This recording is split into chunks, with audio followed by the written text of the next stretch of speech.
Pertama sekali, saya menyarankan Anda saran dari laki-laki ke laki-laki. Prinsiplah dan jangan merendahkan diri di hadapan wanita. Maksudnya begini, pada saat seorang wanita yang menjadi istri Anda membutuhkan Anda, tunjukkan kebutuhan kita 1000 kali daripada dia.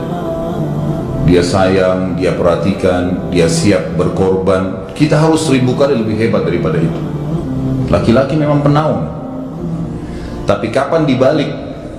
Kalau saya pribadi, kapan dia tidak butuhkan, menunjukkan kebutuhan, saya 1000 kali tidak butuh sama dia. Untuk apa Anda merendahkan diri di depan seorang wanita yang kalau memang dia tidak bisa menjadi seorang istri? Karena kapan wanita sudah menyombongkan diri di hadapan laki-laki, tidak akan ada wibawa sama sekali. Ini poin dulu dalam pembukaan. Dan selalu saya sarankan siapapun ikhwah yang minta saran saya dalam masalah rumah tangga, yang paling pertama ini saya ucapkan, saya bukan menyuruh Anda menjadi keras, bukan. Tapi saya mengajak Anda untuk punya prinsip dalam hidup. Wibawa, pemimpin rumah tangga. Dibutuhkan, kita butuh. Tidak dibutuhkan, ya sudah.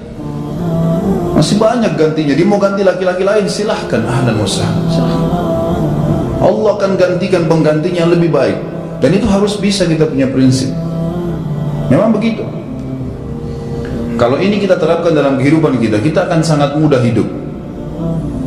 Terkadang subhanallah ada pengorbanan berat. Berpisah dengan meninggal, berpisah karena masalah dosa yang dilakukan oleh pasangan kita, jelas haram. Kalau ada seorang istri hanya karena masalah suaminya kekurangan ekonomi mau berhubungan sama laki-laki lain, wanita apa ini? Cinta itu pengorbanan, kasih sayang, bukan hanya pada saat mampu kemudian disayang, pada saat tidak mampu kemudian ditinggal. Subhanallah. Hati-hati, hukum Allah subhanahu wa ta'ala berlaku. Akhwat yang jadi istri, ikhwah yang jadi suami, harus tahu pasangan kita itu punya Tuhan sebagaimana kita punya Tuhan yang sama, dan Allah itu maha adil. Memang dalam kehidupan kita ada naik turunnya, dan makna cinta adalah pengorbanan. Itu sebenarnya. Kalau hanya kita kantongnya lagi penuh kemudian disuka sama istri, pada saat lagi tipis, lagi masalah, kemudian dia mau berhubungan sama laki-laki lain, na'udzubillah min dzalik. Wanita apa ini? Kalau saya tidak naungin. Kalau saya nggak naungin. Kamu mau sama dia silahkan. Silahkan jalan. Kalau saya, istri saya sangat tahu prinsip saya. Kalau kamu merasa ada laki-laki lain yang kamu anggap baik, atau kamu mau ingin memasukkan pendapat keluargamu dalam rumah tangga saya sehingga kedudukan saya sebagai suami tidak didengar lagi, silakan pilih keluarga kamu. Tidak ada masalah. Jadi jangan jadikan sebagai beban. Oh, nanti kalau pisah saya hidupnya bagaimana? Saya melarat. Ini kenapa ini? Saya mati kalau nggak sama dia, ya mati bener nanti. Gila kalau nggak nikah sama dia, gila kalau siapa ini? Ini kenapa ini? Keluar dari bingkai hidup itu. Seorang muslim itu hidupnya mulia. Dia dihormatin, dia menghormatin. Dia dihina, tinggalkan. Allah SWT tidak menyuruh kita menghinakan diri, tidak boleh. Kalau wanita ini misalnya, istri ini yang dikatakan tadi masih mencintai suaminya, dia hanya sekedar minta kerja, ya, garis bawahi kalimat ini ya, dia hanya sekedar minta kerja untuk membantu nafkah rumah tangga, ahlan wa sahlan, jempol, nggak masalah, bagus itu, sampai suaminya mapan, itu baik. Tapi dalam kondisi masih status istri punya hubungan sama laki-laki lain, na'udzubillah min dzalik, mana ghirah, mana kecemburuan positif yang telah Allah pelihara dalam diri kita, nggak boleh.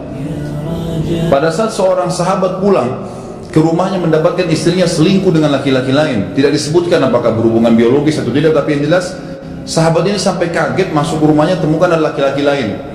Dia bingung mau lakukan apa. Dia pergi ke Nabi SAW lalu berkata, ya Rasulullah, saya pulang rumah istri saya lagi sama laki-laki lain.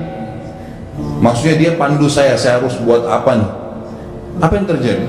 Subhanallah, Sa'ad radhiyallahu anhu, sahabat Nabi mulia, menghaluskan pedang mengatakan, ya Rasulullah, kalau terjadi pada rumah tangga saya akan penggal dua-duanya. Dua-duanya saya penggal. Tapi di sini ulama bilang, saat ingin menghukum kalau terjadi pada keluarganya dengan penggal ini, Bukan maksudnya dia menghukum secara individu, maksudnya saya ingin terapkan hukumnya Allah, dirajam, dibunuh karena mereka sudah menikah dan berzina. Hukum Allah terapkan, kemuliaan agama harus ada. Harus begitu. Seorang istri yang mau tinggal di bawah naungan kita sementara kita sudah berkorban di bawah terik matahari, sudah bekerja, sudah memilih dia dari sekian banyak wanita, kemudian dia mau berkorban, hormatin dia, junjung dia, lindungin dia, rangkul dia, gitu kan, bela dia, memang harus begitu.